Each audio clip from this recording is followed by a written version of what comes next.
पुराने ज़माने में एक कहावत होती थी कि जितने हाथ उतनी कमाई।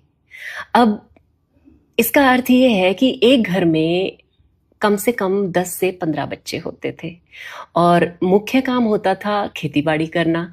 तो खेती-बाड़ी में तो जितने लोग होते हैं उतनी ही सरलता से उसको किया जा सकता है। लेकिन धीरे-धीरे लोगों ने रियलाइज़ किया कि भई इतना बड़ा परिवार पालना सरल नहीं है और एक नई कहावत भी बन गई कि बच्चे हों 4 सुखी हो परिवार। तो लोगों की जो बच्चे पैदा करने की गिनती थी वो कम हो गई। अब एक-एक परिवार में 4 से 5 बच्चे होने लगे। लेकिन बात यहीं खत्म नहीं हो जाती है। इसके बाद फिर थोड़ा समय बीता और कहावत में थोड़ा-सा और बदलाव आया।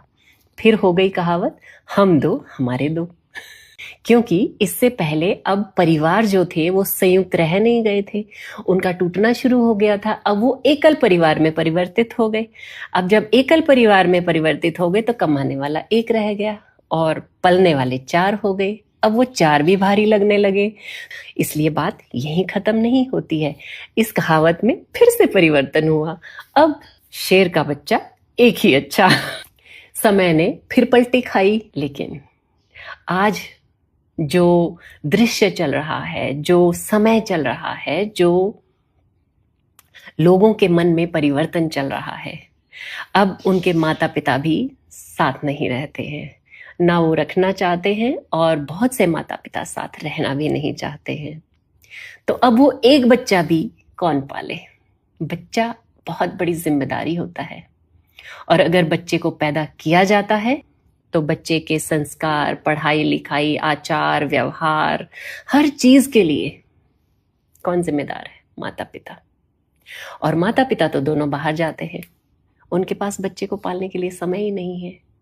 तो अब कहावत ने फिर से टर्न लिया। अब कहावत क्या बन गई है? अब ना बच्चा चाहिए ना बच्ची चाहिए, हमको नींद अच्छी चाहिए।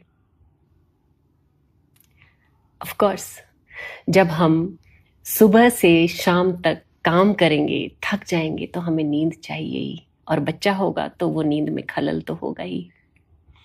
लेकिन ये एक बहुत ही चिंताजनक विषय है। अगर यही हाल रहा तो भविष्य में ना बच्चे दिखेंगे ना जवान दिखेंगे। जब तक हम लोग जिंदा हैं तब तक हमें चारों तरफ बुजुर्ग ही दिखेंगे। ये बात मैं हंस के जरूर कह रही हूं, लेकिन है बहुत चिंताजनक। इस पर विचार कीजिए।